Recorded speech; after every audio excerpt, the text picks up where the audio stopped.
Salam alaikum, j'espère que vous allez bien. On se retrouve pour la partie 3, l'épisode 3 de notre série Youssouf et Moussa, deux vies en miroir. Plus on avance là dans les histoires de Moussa alayhi salam et de Youssouf alayhi salam, et plus, on va dire, les parallèles deviennent de plus en plus incroyables. Je sais pas si ça vous le fait, mais moi, je suis émerveillée à chaque fois quand je revois ces liens-là, ces similitudes-là. Et surtout, on comprend que ces deux histoires, c'est comme deux chemins différents qui nous apprennent, on va dire, des leçons complémentaires. Subhanallah.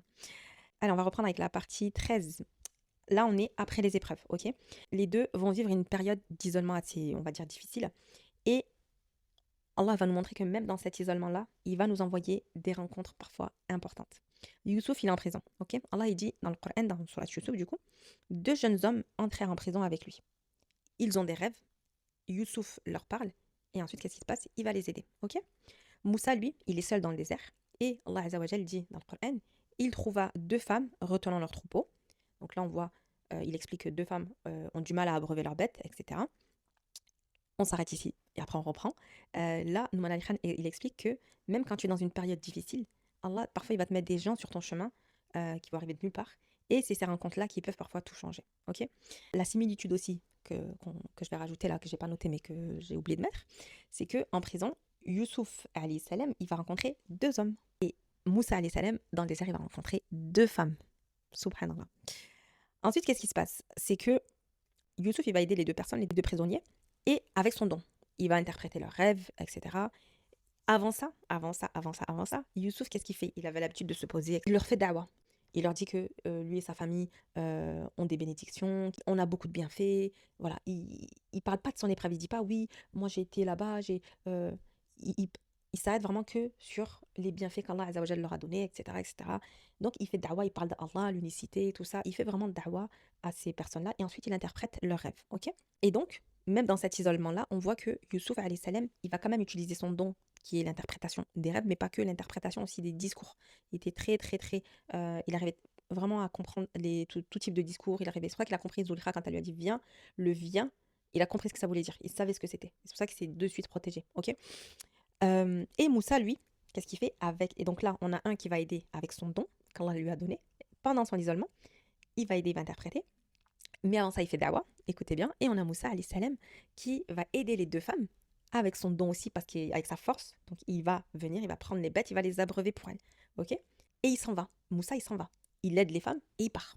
Et en plus, quand il les voit, il leur dit quel est le problème. Il voit deux femmes en train de galérer un peu. Il va les voir, il leur dit quel est le problème. Il les aide, il s'en va. Il demande rien, il s'en va. Et c'est à ce moment-là qu'il part sous l'arbre. Et c'est à ce moment-là qu'il fera sa célèbre dua. Et on en reparlera, Inch'Allah. Et donc, il y a plusieurs choses à comprendre dans cette histoire. Plusieurs choses. La première, c'est que même dans l'isolement, les deux vont utiliser leurs dons. Ils vont pas se dire, ouais, voilà, ben, je suis isolée, c'est injuste, voilà. Je vais m'apitoyer sur mon sort, je vais aider plus personne, je vais me morfondre, etc. Pas du tout. Les deux, ils vont utiliser le don qu'Allah Azza wa Jal leur a donné. Il y en a un qui va interpréter les rêves et l'autre qui va aider de par sa force. Subhanallah. Donc, ça aussi, même dans l'épreuve, tes dons, ils disparaissent pas. Allah t'a donné quelque chose, une compétence, une intelligence ou une capacité. Tu dois continuer à utiliser ça pour le bien. Ok.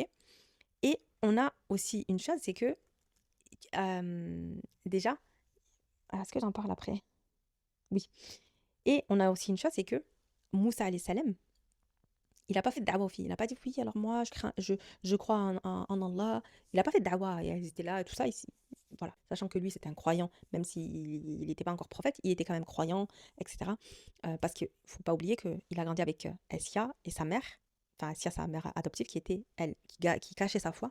Donc, il a grandi avec des valeurs de femme, il a grandi avec des valeurs, avec le tawhid. Il a grandi avec ça, Moussa alayhi salam. Ok. Malgré qu'il soit dans un gouvernement d'oppresseurs, avec Pharaon, avec le pire de tout, le pire de tous en fait. Malgré ça, il avait quand même le tawhid, il avait quand même Allah dans le cœur, de par Assia aussi. Elle lui a très certainement inculqué plein de belles valeurs, ok. Et donc, quand il rencontre les deux femmes, il leur fait pas dawa, il leur dit pas oui, non, il s'en va. Oui, parce que aujourd'hui, on peut se dire oui, mais il faut qu'on fasse dawa. Et des fois, c'est voilà, le gars, il va faire un rappel à la sœur. Et nanani, nanana, on va rigoler. Viens, je vais te faire un rappel. Et on transgresse petit à petit. Et après, ben, il se passe des trucs, des fois, on regrette. Donc là aussi, ça nous montre que parfois, tu dois faire dawa, comme là, Youssouf, c'est des hommes et il est en prison, voilà. Mais parfois, ça s'y prête pas, là, en fait. Là, ça s'y prête pas. C'est des femmes, elles sont toutes seules. Toi, tu es tout seul. Voilà. C'est bon, fais ce que tu as à faire et pars en fait. Donc là, encore une fois, on a une leçon à tirer de ça. Ensuite, on a une autre chose qui est intéressante aussi, c'est que, et c'est vraiment une leçon qui est très très profonde, c'est que Youssouf alayhi salam, quand il aide le prisonnier, il va lui dire, parle de moi à ton maître, et du coup, il va espérer que cet homme va l'aider. Donc il va lui dire, ne m'oublie pas, parle de toi, parle de moi à ton maître, voilà, je suis ici injustement, on m'a oublié, etc. Donc voilà, je t'ai aidé, ne l'oublie pas. Donc s'il te plaît, sors-moi de cette situation. Et Allah, il termine la ayah en disant, et Satan lui fit oublier. Et Youssouf, du coup, il va rester en prison des années de plus. 5, 7, 10 ans, selon les versions. Et on a Moussa, qui va aider les femmes, mais par contre, il va rien demander. Il va pas dire, bon, ben, vas-y, dis-moi merci, je t'ai aidé à brever tes bêtes, la moindre des choses, ouais, t'as vu.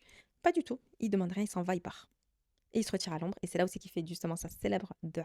Rabbi, inni lima anzalta, ilayya min khayri faqir. Seigneur, j'ai besoin du bien que tu m'enverras. Là, encore une fois, c'est pas traduit à sa juste valeur que tu m'enverras, c'est que tu feras descendre sur moi. Parce que Moussa, il est conscient que le bien que Allah lui envoie, il le descend vers lui. C'est une explication sur cette dua qui est magnifique, magnifique, magnifique au passage. Pour celles qui ont le livre Transformation consciente de Ramadan, vous avez l'explication de cette ayah, mashallah. Je vous invite à aller la regarder. Celles qui ne l'ont pas, le livre il est dispo sur Amazon.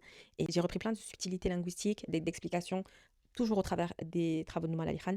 Et voilà, j'ai combiné tout ça sur un livre pour celles qui ne sont pas au courant, qui est dispo sur. Je vous mettrai peut-être le titre du livre sur Amazon. Voilà, c'est un livre vraiment spécial méditation pour celles qui veulent méditer, qui veulent des petites pistes, on va dire, de méditation et qui veulent apprendre à méditer surtout. Ensuite, donc là, ce qu'on comprend, c'est qu'on a deux résultats qui sont opposés. Youssouf, il va demander à un homme, l'homme, il oublie, et on a une réponse qui arrive des années après. Ok. Moussa, lui, il va rien demander aux gens, il va rien demander aux filles. Il demande directement à Allah et il a une réponse rapide. Subhanallah. Et les femmes, elles reviennent quasi quelques heures après. D'accord. Et là, on a une leçon à comprendre, c'est que quand tu aides quelqu'un avec un retour, quand tu attends le retour des gens que tu as aidés, tu peux être déçu. Tu peux être déçu. Mais quand tu aides pour Allah Azzawajal, Allah, il t'ouvre des portes inattendues. Subhanallah. Et encore là, on a aussi encore un délai qui est incroyable, encore un parallèle, pardon, qui est incroyable, c'est le délai, les délais des deux. Écoutez bien, la mère de Moussa, elle retrouve son fils très rapidement. Quelques heures après, Allah Azzawajal lui renvoie pour qu'elle allaite. Vous vous rappelez de l'histoire, ok? Et les femmes, pareil, elles reviennent rapidement. Une fois là, on connaît toute l'histoire et on va y revenir. Elle lui propose de venir à la maison, etc. Elle leur présente leur père. Et là, il va trouver sécurité, il va tout retrouver, maison, femme, tout, travail, tout d'un coup, ok? Et Youssouf, en parallèle, Yaqub, alayhi salam, il va retrouver Youssouf après des années. Après des années. Il ne le retrouve pas de suite. Et le prisonnier, pareil, il revient après des années. Vous voyez, on a vraiment cette attente-là, cette patience de Youssouf, alayhi salam, et on a cette rapidité des retrouvailles avec Moussa. On a cette rapidité d'exécution chez Moussa, subhanallah. Vous avez vu, c'est lié, mais c'est complètement contradictoire. C'est complètement opposé en fait. Et là, ce qu'on peut comprendre, c'est que parfois, Allah, il peut nous répondre hyper vite et parfois, la réponse, elle se fera attendre, elle sera parfois très lente. Et c'est pour ça que chaque chose arrive au bon moment. Voilà. Il suffit simplement de faire confiance en Allah Azzawajal. Chaque chose arrive au bon moment. Regardez le nombre d'années qu'a passé Youssouf en prison, injustement, dans le puits aussi. Il n'est pas recueilli de suite. Je crois qu'il s'est passé plusieurs jours avant que la caravane arrive. Donc il y a vraiment cette attente-là qu'on ressent chez Youssouf et cette rapidité-là qu'on voit, pardon, chez Moussa alayhi salam. Donc encore un contraste très très différent. On a d'un côté une relation qui est saine aussi, la femme qui dit à son père, ô père, engage-le, et elle dit, le meilleur que tu peux engager est le fort et le digne de confiance, puis le père propose le mariage. Là encore une fois, cette ayah, elle est magnifique, magnifique, magnifique. Je rebondis après, mais déjà, je vous donne aussi le lien avec Youssouf. C'est qu'on a une relation d'un autre côté qui est malsaine. Allah, il nous dit quoi dans le Coran? Elle ferme les portes, la femme d'Al-Aziz, puis elle dit, viens vers moi. Ok. Donc, on a quelque part on a le désir qui n'est pas interdit au début, une relation homme-femme saine, tout ce qui est famille, respect, mariage, tout ce qui est sain, la relation homme-femme. Et on a la relation malsaine, se créer des tentations, de la destruction, elle manipule. Peut-être qu'elle n'est pas bien dans son mariage, peut-être. Vous voyez, donc ça engendre aussi beaucoup de choses derrière. Donc, et là, c'est la fin de la partie 3 et ça tombe bien, parce que maintenant je vais pouvoir en dire un peu plus sur l'histoire à ce moment-là de Moussa. Là, qu'est-ce qui se passe? Dans l'histoire, on sait qu'il y a deux hommes qui ont approché, Youssouf a approché deux hommes, et Moussa alayhi salam, il a approché deux femmes. Ok. Sauf qu'à un moment donné, on se retrouve avec un seul homme, celui qui va ensuite sortir de prison et à qui Youssouf alayhi salam va lui dire parle de moi à ton maître, etc., pour qu'il m'aide. Et ensuite, on a la jeune fille après qui dit à son père, voilà: «Viens, on le garde, peut-être qu'il nous sera utile et cetera». En gros, elle lui dit: «Je veux me marier avec lui» et là, pareil, on a une leçon exceptionnelle sur la demande d'un mariage et sur la relation homme-femme. Ces ayahs-là, en fait, elles ont énormément de richesse, en fait. C'est-à-dire que on a un père qui comprend. On a une femme en fait on comprend qu'elle a un âge de se marier. Elle aurait pu se marier peut-être avant. Elle est âgée, donc c'est elle et sa sœur qui font les travaux, et cetera, qui doivent sortir pour aller chercher l'eau, abreuver les animaux, et cetera. Donc elle a dû très certainement tomber sur des hommes, mais elle n'a pas eu, on va dire, le coup de cœur. Là, pour Moussa, elle a eu un coup de cœur. Elle a eu un coup de cœur, elle a vu que c'était quelqu'un de stable, avec du respect. Il les a respectés. Il est venu, il les a aidés, il est parti. Il est pas resté à parler avec elle ou voilà. Du coup, on a la relation entre déjà un homme, un père et sa fille. Il lui fait confiance. Il voit que, ben oui, au final, sous-entendu, elle veut se marier avec Moussa. Et donc, il accepte. Donc, c'est une demande en mariage, on va dire, cachée. Et il accepte, c'est trop beau. Et on a, du coup, une relation qui est parfaitement équilibrée. C'est-à-dire que, ben voilà, elle voit un homme qui est digne de confiance, qui est fort, qui a l'air d'être sage. Et ben, elle se dit, j'ai un bon parti devant moi, je veux me marier. Mais je vais pas aller dire à Moussa, vas-y, viens en cachette, vas-y, viens, on se marie. Ou non, non, non, je vais en parler à mon père. Et c'est mon père qui va, tu vois, qui va trancher. C'est magnifique. Vraiment, comment c'est fait, je trouve ça magnifiquement bien.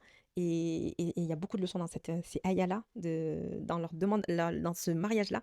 Il y a énormément, énormément de richesse. Bon, du coup, on va s'arrêter là. On va continuer de toute façon, Inch'Allah. Mais on a voilà, les deux relations malsaines, une qui est saine et une qui est malsaine. Et on a tout le processus dont Allah nous parle, Azza wa Jal, et franchement, je trouve ça magnifique. Donc, on va se retrouver pour l'épisode 4, Inch'Allah. Et là, vous allez voir, la partie 4, elle est. J'espère qu'elle vous aura secoué. C'est pas fini. Il reste encore l'épisode 4. Je sais pas s'il y aura un épisode 5. Pour l'instant, je crois je crois que c'est le dernier épisode. Et là, on va parler voilà, de tout ce qui s'est passé. Là, on va rentrer dans, si vous connaissez l'histoire, ce qui s'est passé une fois que Moussa s'est marié, ce qui s'est pas, enfin, après avoir passé ses années dans le désert quand il doit revenir en Égypte. Et on a Youssouf qui va sortir de prison. Et là, voilà, on va avoir encore plein de similitudes, plein de choses qui vont s'opposer, qui vont se lier de par leur fonction, leur épreuve. Et après de l'Égypte aussi. Il y a une conclusion aussi sur l'Égypte qui est juste waouh. Et là, on verra toute la sagesse d'Allah Azza wa Jal derrière tous ces chemins opposés. Et voilà. Bon, je vous dis prenez soin de vous et j'espère que vous avez hâte de l'épisode 4, j'espère. Et je vous dis à très vite pour le dernier épisode. Bisous bisous.